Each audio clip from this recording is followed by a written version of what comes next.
Hi friends, જય Jinendra. Friends, આજે ફરી એક નવી કેકની રેસીપી લઈને આવી છું. પણ એ લાસ્ટ ટાઈમ આપણે ઘઉંના લોટની કરેલી હતી. આજે આપણે રાગી અને જુવારના લોટની આપણે કેક બનાવવાના છીએ. તો ચાલો આપણે રેસીપી જોઈએ. કેક માટે મેં પહેલાં અહીંયા કઢાઈ મૂકી દીધી છે. કોઈ પણ તમે જાડી અને જૂની એવું હોય એ મૂકી શકો છો. અને એના માટે જુવારનો લોટ છે, રાગીનો લોટ છે, કોકો પાવડર છે, ખાંડ છે, ઘી છે, દહીં છે, દૂધ છે અને આપણે આ થોડો બિસ્કિટનો પાવડર, મેરીનો પાવડર નાખીશું.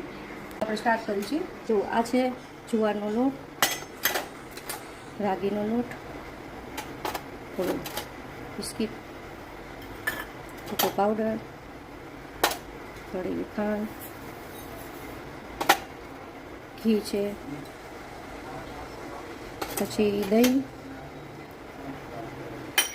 અને જરૂર પ્રમાણે આપણે થોડું દૂધ નાખશું. અને હવે તેમાં આપણે થોડો ઈનો છે કે બેકિંગ સોડા છે કે બેકિંગ પાવડર તમે કાંઈ પણ નાખી શકો. અને આપણે હવે આમાં તેનું હલાવવાનું છે. એક મિનિટ. ચાલો, આપણે છે ને જો કેકનું બેટર રેડી થઈ ગયું છે. અને હવે આપણે સ્ટીલની તપેલીમાં આપણે આને કરવાનું છે. અને મેં વચ્ચે બધે સાઈડ ઘી લગાવી દીધું છે. તો આપણે એમાં મૂકશું.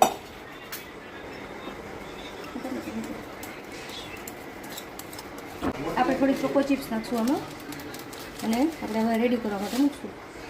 હવે આપણે આને બેક કરવા માટે આપણે 45 મિનિટ સુધી આપણે તેને રાખશું. ત્યારબાદ આપણે જોઈશું. ચાલો, 45 મિનિટ આપણે થઈ ગઈ છે એટલે આપણે જોઈ લઈએ. વાવ, તો આપણી કેક એકદમ રેડી થઈ ગઈ છે. હવે આને આપણે અડધો કલાક પછી આપણે એને રેસ્ટ કરવા દઈશું. પછી આપણે એમાં નીકળશું. ચાલો, હવે આપણી કેક રેડી છે. અને આપણે એને સાઈડમાંથી આવી રીતે ધીમે ધીમે બધું કાઢી લેશું. અને આપણે એને તમે જોઈ શકો છો રેડી છે આપણી કેક. ચાલો, જોઈ શકો છો કે મસ્ત કેક થઈ છે. ને એકદમ કોઈને લાગે જ નહીં કે આ જુવારના લોટની કેક છે. બરાબર? તો તમે પણ બનાવો, હેલ્ધી સામેથી છોકરાઓને આપો. અને મારા વિડીયોને લાઈક કરવાનું ભૂલતા નહીં. અડધી જ મિનિટ થાય લાઈક કરતા. ઓકે, ચાલો, બાય.